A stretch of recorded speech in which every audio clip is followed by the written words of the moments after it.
There I was, sitting in the waiting room at the DMV, waiting to take my driver's test.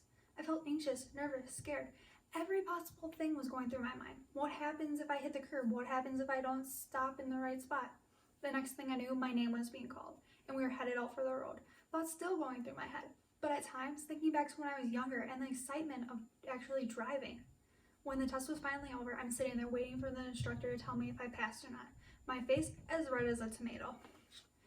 They finally told me I passed, and I was thrilled. Thinking back to that day brings back happiness. Even though it scared my parents for a bit, that I went out on my own, I finally gained their trust. Future kids might not feel the same way if driverless cars come into play. The cars will drive for them, and they don't have to pay attention. They could just sleep in the back. While the cars that drive itself, think of how many deaths there could be. According to the National Highway Traffic Safety Administration, there's been 36,560 people killed in motor vehicle crashes, and with driverless cars, it would be higher. In doing research for this speech, I learned how people rely on cars to drive itself when most of them aren't ready for the roads.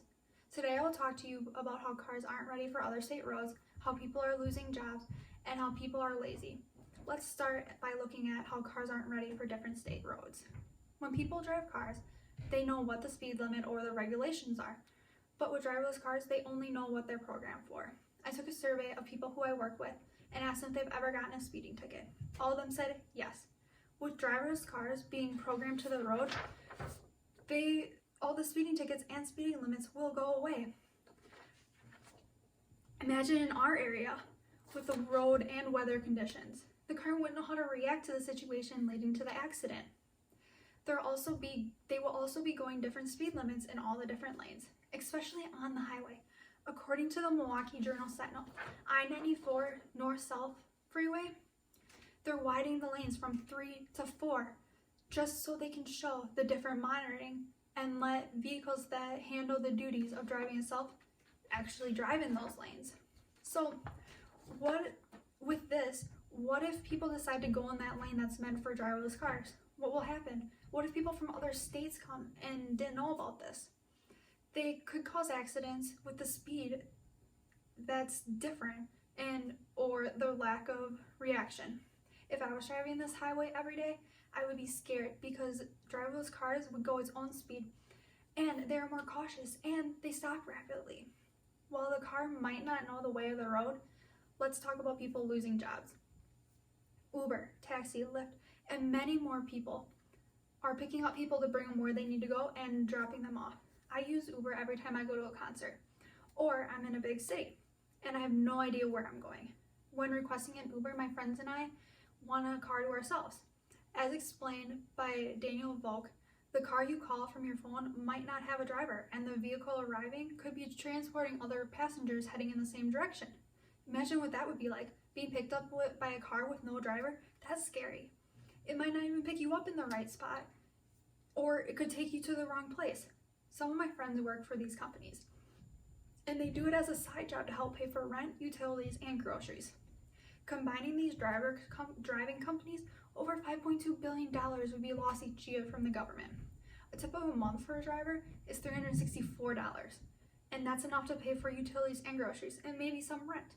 Plus, it only takes 4 hours to get certified, just to drive around and pick up people. Yes, you might be thinking, well, it would take less for a driverless car, but do we really know what's going on there? So, are they actually picking people up in the right spot? So now that we look at people losing their job, let's look at how lazy a person can be. If a car went full driverless, people would become lazy and never want to leave their house or learn how to drive. According to Davis E. Cole, who is a co-founder of Auto Harvest, said, people who think, oh, I'm gonna take a nap while on this trip in the back seat, well, that's probably 20 or 30 years away.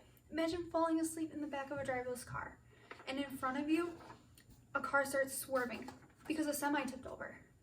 You couldn't stop because the car had no idea what was going on, and you were asleep, so you couldn't stop the car. An article titled, "The Driverless Car Debate, How Safe Are Autonomous Car Vehicles?" says the driverless car is forced to make a decision based on the risk of the occupant's life and the risk of like someone in the street. Computers can cause chaos if they are unable to make the correct decisions. Additionally, they can use unimaginable destruction in the wrong hands. The car's reaction time is not as fast as ours, since we can see what's coming. The car can't predict what's coming out of nowhere. I would never fall asleep in the back of the car because of this issue. I was too excited to get my license growing up. It showed my parents that I was confident to go out on my own. With driverless cars, you have no idea who's going to be in the front seat. My little cousin, who's 6, could start driving. Since it's electronic based, that scares me because he could just go off and no one would know where he is. The car should have some type of system. Just because, like this, you should not be driving when you're 6. 16 or older should be able to drive. Kids will never, if this goes through, kids will never go through what we went through and won't feel this excitement.